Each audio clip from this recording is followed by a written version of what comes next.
Guys కోబని show చెట్టు కట్టేస్తాం నేను మాత్రం చెట్టు కట్టేస్తాం అంటే హిందువులు శాతగానోళ్ళు, హిందువులు పిచ్చి కుక్కలు. ఇప్పుడు అది నేషనల్ ఇష్యూ అయిపోయింది. దీని గురించి నేను ఆల్రెడీ 2-3 వీడియోలు చేశాను, షార్ట్ చేసి లాంగ్ చేయలేదు. కానీ లాంగ్ చేయాల్సిన సిచ్యువేషన్ అయితే వచ్చింది. ఎందుకంటే మానవత్వం అనేది డగుడిచిపోయింది అని చెప్పి నాకైతే అనిపించింది అనమాట. అంతా అసలు ఏదో పని లేనట్టు, మన దేశంలో వేరే సమస్య లేదన్నట్టు. మొన్నే కదా ఎపిస్టీన్ ఫైల్స్ గురించి వచ్చింది. దాంట్లో చిన్న పిల్లగాలని, సంవత్సరం పిల్లగాలని, 8 నెలల పిల్లగాన్ని ఒక పాపనైతే డైరెక్ట్గా కట్టేసి వండుకొని తిన్నారు, చీజ్ అంటున్నారు, బర్గర్ అంటున్నారు. దాని గురించి పెద్ద పెద్ద చర్చ నడుస్తుంది. అమెరికా వాళ్ళంతా కూడా ప్రొటెస్ట్ చేస్తున్నారు. కానీ మన దగ్గర ఒక్కడంటే ఒక్కడు కూడా, మన రాజకీయ నాయకులు కూడా దాంట్లో ఇన్వాల్వ్ అయి ఉన్నారు. ఒక్కడు క్వశ్చన్ చేయలేదు దాన్ని. అది చిన్న పిల్లగాలని వండుకుందన్నా మీకు పెద్ద సమస్య కాదు, చిన్న పిల్లగాల మీద అత్యాచారాలు జరుగుతున్నా మీకు పెద్ద సమస్య కాదు. ఇంకా చాలా చోట్ల స్కాలర్షిప్లు పడక పిల్లగాళ్ళకి హాల్ టికెట్లు ఇట్లా కనీసం ఎగ్జామ్స్ కూడా జరగట్లా, అది మీకు పెద్ద సమస్య కాదు. లేడీస్ బయటికి వెళ్తే తిరిగి వస్తున్నారా లేదా అనేటటువంటి కూడా తెలియదు మన దగ్గర, అది మీకు పెద్ద సమస్య కాదు. ఇంకా గట్టిగా మాట్లాడితే ఎన్ని ఇష్యూస్ ఉన్నాయి భయ్యా. మన తెలంగాణలో అయినా, ఆంధ్రాలో అయినా, ఇండియాలో అయినా అసలు లార్జెస్ట్ కంట్రీ అని చెప్పి మనం చెప్పుకుంటున్నాం, కానీ సరైనటువంటి వైద్యమే లేదు. ఒక్కసారి మన బతుక్కి గవర్నమెంట్ హాస్పిటల్కి వెళ్ళి చెక్ చేస్తే తెలుస్తుంది అసలు బయట ఎలా ఉంది, మనం ఎలా ఉన్నాం అనేటటువంటిది ఒక క్లారిటీ వస్తుంది. ట్రైన్లో పరిస్థితి ఎలా ఉంది, జనరల్ బోగీలో ఎక్కు బ్రో లైఫ్ అంటే ఏందో తెలుస్తుంది అంటే ఒకసారి ఎక్కి చూడండి మీకే అర్థమైతే అక్కడ పరిస్థితి ఎలా ఉంది. ఈ విధంగా చాలా ఇష్యూస్ ఉన్నాయి మాట్లాడుకుంటూ పోతే. అవన్నీ వదిలిపెట్టారు. ఇప్పుడైతే ఈ కోవా బన్ను మీద అయితే పడ్డారు, దాని గురించి మాట్లాడతా. ఇంకా చాలామంది ముస్లిమ్స్ హలాల్ పేరుతో తినేటటువంటి దాంట్లో, తయారు చేసేటటువంటి దాంట్లో కాండ్రించి ఊసి అమ్ముతారు, దాన్ని హలాల్ అంటారు. దాన్ని ఎలా కొంటారు, దాన్ని ఎలా తింటారు అని చెప్పి నాకు కూడా చాలామంది కామెంట్ చేస్తున్నారు, నాకు కూడా చాలామంది మెసేజ్ చేస్తున్నారు. వాటన్నిటి గురించి డెప్త్ మాట్లాడేటటువంటి ప్రయత్నం చేస్తా, డీటెయిల్గా మాట్లాడేటటువంటి ప్రయత్నం చేస్తా. వీడియో అయితే చివరిదాకా చూడండి. నిజంగా జర్నలిజం అంటే ఏంది భయ్యా? మొన్న ఎపిస్టీన్ ఫైల్స్ గురించి ట్రంప్ను డైరెక్ట్గా ఒక ఆమె అడిగింది అనమాట. ఏమని అడిగిందో తెలుసా? మీరు ఎపిస్టీన్ ఫైల్స్లో ఇన్వాల్వ్ అయి ఉన్నారు కదా, వాట్ ఈస్ దిస్ అని చెప్పి ఆమె అడిగితే ట్రంప్ ఏమంటే తడబడి వణుక్కుంటూ సమాధానం చెప్పిండు. అసలు ప్రెసిడెంట్ అయినటువంటి ఆయన డైరెక్ట్గా ఒక లేడీ జర్నలిస్ట్ అడిగిందంటే ఎంత డేరు? అది జర్నలిజం అంటే ఏంది? మన అవినీతి జరుగుతుందన్నమాట. మనం ఇంతే ఉంటున్నాం, ఓట్లు వేసేటటువంటి మనం ఇంతే ఉంటున్నాం. ఎక్కడి గొంగలు అక్కడే ఉంటుంది. దరిద్రుడు ఇంకా దరిద్రంగా అయిపోతుండు, పేదవాడు ఇంకా పేదవాడు అయిపోతుండు, మిడిల్ క్లాస్ వాడు ఇంకా పేదవాడు అవుతుండు, ఉన్నోడు ఇంకా ఉన్నోడు అవుతుండు. వాడి దగ్గర 100 కోట్లు ఉన్నాయంటే తర్వాత 200 కోట్లు అవుతున్నాయి. వాడి దగ్గర 1 కోటి రూపాయలు ఉన్నాయంటే అప్పులు పాలవుతుంది అనమాట. మన దగ్గర ఎడ్యుకేషన్ అనేటటువంటిది అమ్మటం క్రైమ్ అనమాట. ఈ విషయం ప్రతి ఒక్కరికి తెలుసు. ఒకసారి వెళ్ళి అడిగి చూడండి, ఏఐని అడగండి, గూగుల్ని అడగండి, ఇండియాలో ఎడ్యుకేషన్ని అమ్మొచ్చా అంటే అమ్మకూడదు. కానీ ఎన్ని ఫీజులు, దాన్ని ఎవడు క్వశ్చన్ చేయడు. ఈ విధంగా మాట్లాడుకుంటూ పోతే వందలాది ఉన్నాయి. వాడి గురించి ఎవరు కూడా క్వశ్చన్ చేయమన్నమాట. దీని గురించి మాట్లాడతాం. సో ఏం జరిగిందంటే మేడారం జాతర జరిగింది. మేడారం జాతరలో ఒక వ్యక్తి అలీబాయ్ అనుకుంటా, ఆయన ఏం చేసిందంటే కోవా బన్నులు అయితే అమ్ముతుండు. అది 10 రూపాయలు అనమాట. నేను మళ్ళీ చెప్తున్నా, నేను చాలాసార్లు తిన్నా. నేను ఈసారి చాలాసార్లు తిన్నా. తింటే మట్టికే 5-6 తింటా. నేను ఎక్కడ పడితే అక్కడ తింటా. నేను కొనేటటువంటి టైంలో, తినేటటువంటి టైంలో భయ్యా నీ క్యాస్ట్ ఏంది, నీ ఆధార్ కార్డు ఏంది, నువ్వు యా నుండి వచ్చి నువ్వు అడగను. నాకు నచ్చిందంటే కొనుక్కొని తింటా అనమాట. ఈ విధంగా నేను ఎన్నోసార్లు తిన్నా. నేను చాలా అంటే చాలా ఆరోగ్యం కూడా ఉన్నా భయ్యా. ఎంత మటుకి నాకైతే ఏం కాలేదు. మీకు కావాలంటే మళ్ళీ తిని ఒక సెల్ఫీ వీడియో అప్లోడ్ చేసేటటువంటి ప్రయత్నం చేస్తా. సో మనోడైతే పొట్టగూడి కోసం రోజు మీద ఇన్ని బండులు అమ్మితే ఒక్కొక్క బండు మీద వాళ్ళకి 2 రూపాయలు ఉంటుంది, ఒక్కొక్క బండు మీద రూపాయి ఉంటుంది. అటు ఇటుగా ఒక 500 బండులు అంటే 500 కస్టమర్స్ వాళ్ళ దగ్గరకు వస్తే ఆ రోజు 1000 రూపాయలు వస్తాయి. క్యాలిక్యులేట్ చేసి చూసుకోండి. ఒక్క బండు మీద 2 రూపాయలు అంటే ఎంతమంది వస్తాయి, ఎన్ని డబ్బులు వస్తాయి అనేటటువంటిది. ఈ విధంగా రోజు మీద 500, రోజు మీద 1000 రూపాయలు. అంతకు మించి పాపం మనోడైతే సంపాదించాడు. అక్కడికి వెళ్ళి 4-5 జర్నలిస్టులు, ఒక్కళ్ళు కాదు 4-5 జర్నలిస్టులు ఒక గ్రూప్ లాగా ఫామ్ అయ్యి దీని మీద ఎక్స్పైరీ డేట్ ఏది అని చెప్పి అడుగుతున్నారు. ఎక్స్పైరీ డేట్ ప్రతి దాని మీద ఉంటుందా? నువ్వు తింటున్నావుగా డైలీ చికెన్, దాని మీద ఎక్స్పైరీ డేట్ ఉందా? ఇన్స్టామార్ట్లో ఆర్డర్ పెట్టగానే చికెన్ వచ్చేస్తుంది, మటన్ వచ్చేస్తుంది, ఫిష్ వచ్చేస్తుంది, దాని మీద ఎక్స్పైరీ డేట్ నువ్వు అడుగుతున్నావా? అది ఎప్పుడుదో ఫ్రిడ్జ్లో పెట్టి నీకు ఇస్తున్నారు, వండుకొని మూసుకొని తింటావుగా, దాన్ని అడుగుతూ ఎక్స్పైరీ డేట్. బయటికి వెళ్తే బిర్యానీ అంటావు, దాన్ని అడుగుతున్న ఎక్స్పైరీ డేట్. రాత్రి మిగిలిపోయింది, నీ ముందే వండడు కదా అమ్మవాడు, రాత్రి మిగిలిపోయింది ఫ్రిడ్జ్లో పెట్టి ఓవెన్లో పెట్టి తర్వాత వేడి చేసేస్తానేమో, దాన్ని అడుగుతావా ఎక్స్పైరీ డేట్? ఎక్స్పైరీ డేట్ అడగాలంటే నువ్వు ఎన్నిటినో అడగొచ్చు. వాటిని అడుగుతావు. తినే పానీపూరికి అడుగుతావు, రోజు తినే పునుగులు కడుగుతావా, రోడ్డు మీద ఉండేటటువంటి బజ్జీలు కడుగుతావా, అడగో. సో ఎక్స్పైరీ డేట్ మనోడు ఎందుకు అడిగిందంటే ముస్లిం, వాడు ముస్లిం అవటం తాను చేసినటువంటి తప్పు.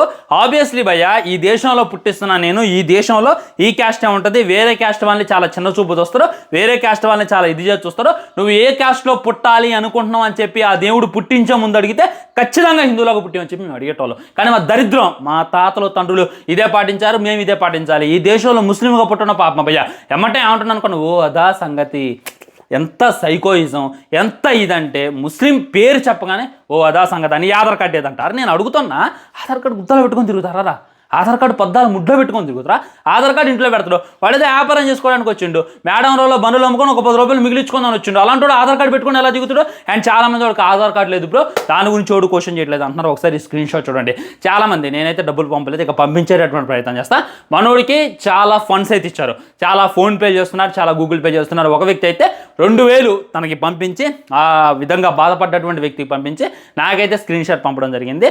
మీరు చెప్పండి, ఆడికి ఆధార్ కార్డు లేకపోతే బ్యాంక్ అకౌంట్ వస్తుందా? బ్యాంక్ అకౌంట్ లేకపోతే ఫోన్పే క్రియేట్ అవుతుందా? ఫోన్పే క్రియేట్ కాకపోతే ఈ విధంగా ఆయనకి డబ్బులు ఎలా పంపిస్తున్నారు? చిన్న లాజిక్ అనమాట. చాలామంది ఆన్లైన్ ద్వారా, ఈ క్యూఆర్ కోడ్ ద్వారా, ఫోన్ నెంబర్ ద్వారా, అకౌంట్ నెంబర్ ద్వారా అక్కడికి డబ్బులు పంపిస్తున్నారు. వాడు నిజంగా ఈ దేశం వాడు కాదు, వాడికి ఆధార్ కార్డు లేదు, వీళ్ళు ఒక టీం లాగా వచ్చారు, ఈ విధంగా బండులో విషయం పోసి చంపుతున్నారు అని అంటే ఆడికి అకౌంట్ ఎలా క్రియేట్ అయితే దానికి డబ్బులు ఎలా వెళ్తాయి? నాకే అర్థం కావట్లా. సో ఇది గుర్తుంచుకోవాలన్నమాట. ఆడు మనోడే భయ్యా. కాకపోతే మేడారం జాతరకి బిజినెస్ చేసుకోవడానికి వచ్చిండు, దానికి ఆధార్ కార్డు పెట్టుకొని ఎందుకు వస్తారు అనేటటువంటిది జస్ట్ చిన్న లాజిక్ అనమాట. ఇంకా ఏయో మాట్లాడుతున్నారు. మనోడు తింటారా అంటే ఎమ్మటే తిన్నాడు. తింటమే కాదు, ఒకసారి వాళ్ళు వచ్చినటువంటి వీడియోలో చూడండి, ఆయన కొడుకు కూడా తినిపిస్తుండు. నిజానికి దాంట్లో విషయం ఉంటే, నిజానికి దాంట్లో కల్తీ పదార్థాలు వేసి తయారు చేసేదైతే వాళ్ళ పిల్లలకి ఎవడైనా తినిపిస్తారా? రాక్షసుడు కూడా వాళ్ళ పిల్లలు చనిపోవాలని కోరుకోడరా?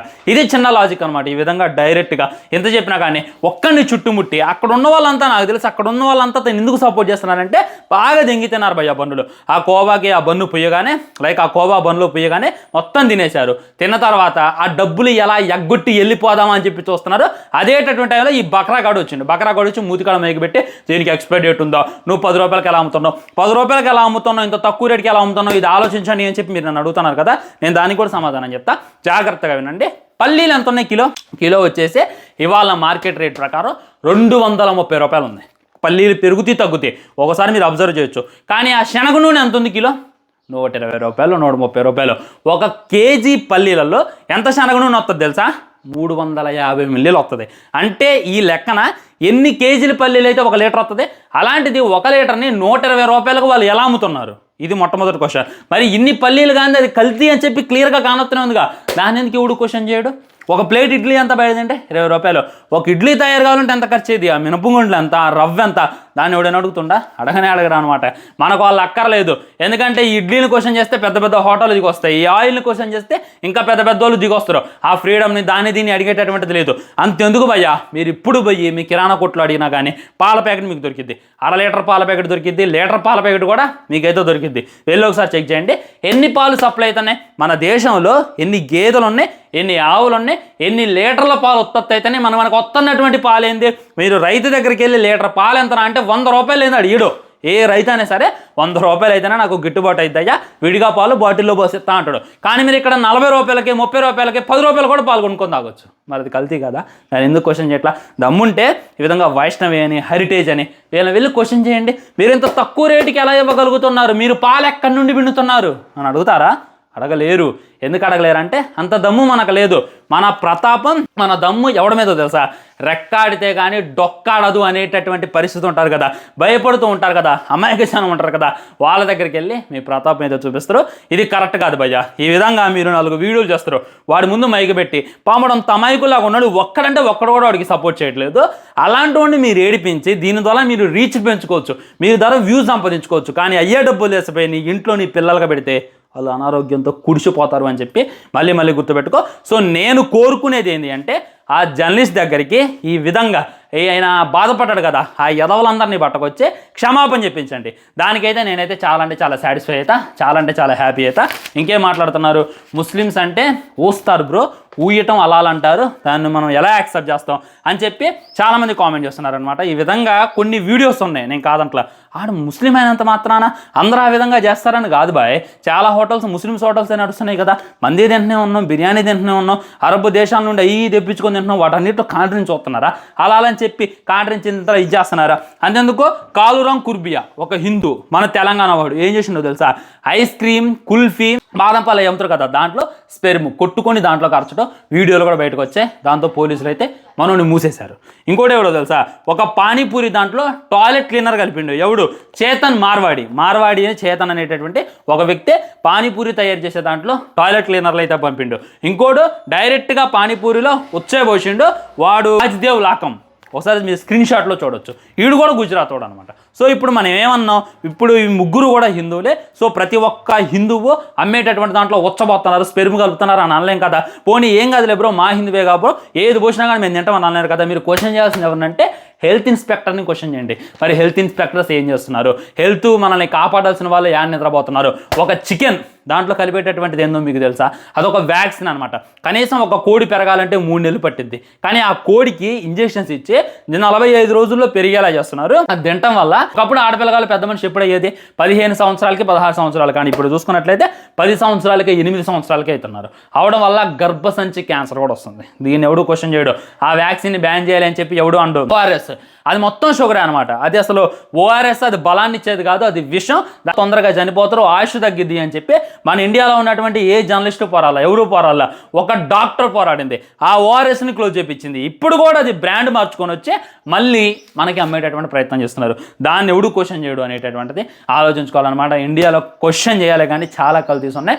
జపాన్లో నువ్వు ఏదైనా అమ్మాలి అనుకుంటే లోన్ ఎలా ఉంటుందో కవర్ మీద కూడా అలానే ఉండాలి, లేకపోతే బ్యాన్ చేసి పడేస్తారు. మన దగ్గర ఎన్ని జరుగుతున్నాయి భయ్యా, మనం కొనుక్కుంటాం, లోన్ ఇంకోటి ఉంటుంది అనమాట. ఈ విధంగా వేరే చాలా అంటే చాలా చూస్తున్నాయి. వాటి మీద ఫోకస్ చేయండి. సో రెక్కాడితే కానీ డొక్కాన్ని నిరుపేద వాళ్ళు కనీసం రోజు మీద 1500 మిగిలితే చాలు అని చెప్పి కష్టపడే వాళ్ళ మీద మీ ప్రతాప్ మీద చూపించమకండి. ఒక 4-5 హిందువులు అనుకో నేను చెప్పను, ఒక లుచ్చగాళ్ళు ఆయన పాప టార్గెట్ చేసి అని ఇచ్చేశారు. కానీ ఇప్పుడు వందలాది మంది వేలాది మంది హిందువులు వచ్చి మనోడికైతే సపోర్ట్ చేస్తున్నారు. నిజంగా జై హింద్ నా ఇండియా అని చెప్పి మళ్ళీ నిరూపించారు.